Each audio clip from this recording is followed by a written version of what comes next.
All right, let's jump right in. We all know the internet, right? We use it every single day. But have you ever stopped to think, what's the next chapter? What's the next evolution? And more importantly, what part does this thing called blockchain play in all of it? Well, that's exactly what we're going to unpack today. But before we get into the tech, I want to start with a question for you. Just think about this for a second. What if the internet wasn't run by just a handful of giant companies? What would that even feel like? It's a huge question, and it's really at the heart of this entire movement towards a new kind of web. And that leads us right into this term you've probably heard floating around a lot, Web 3.0.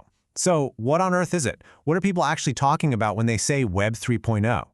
At its core, Web 3.0 is the vision for the next generation of the internet.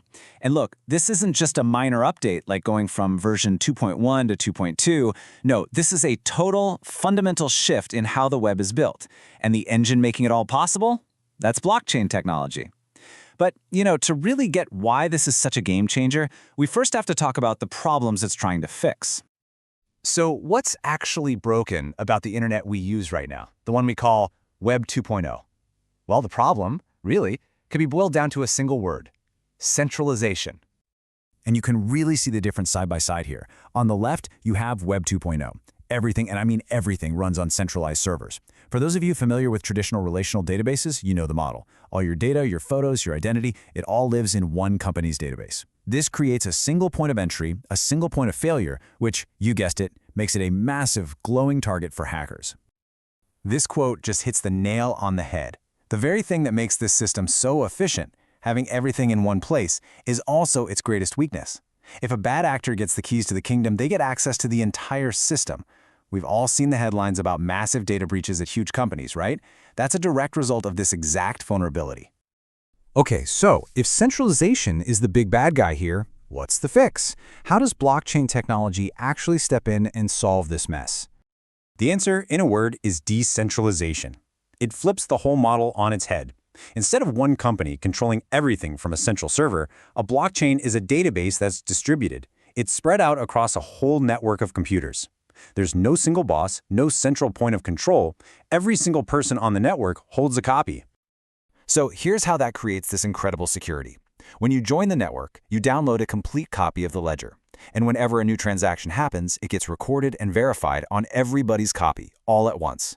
Now, think about trying to hack that. You wouldn't just attack one server. You'd have to successfully hack thousands, maybe millions of computers all at the exact same time.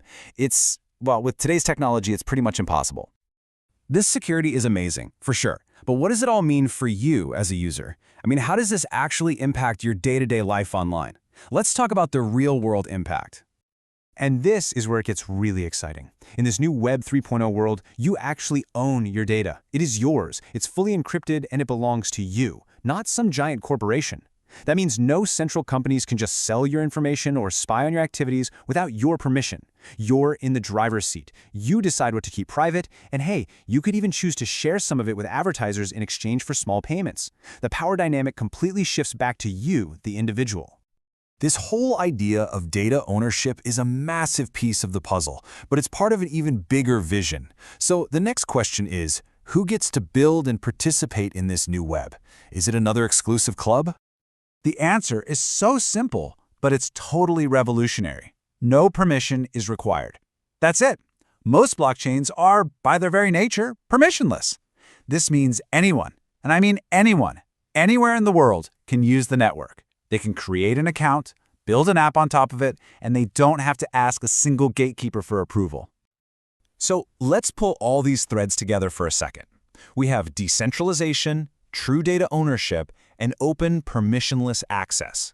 When you combine all of that, what's the ultimate vision? What does the web look like when it's been completely reimagined from the ground up? It looks like an internet that is fundamentally more secure, more private, and honestly, more fair. By getting rid of those central points of attack, it becomes exponentially more secure.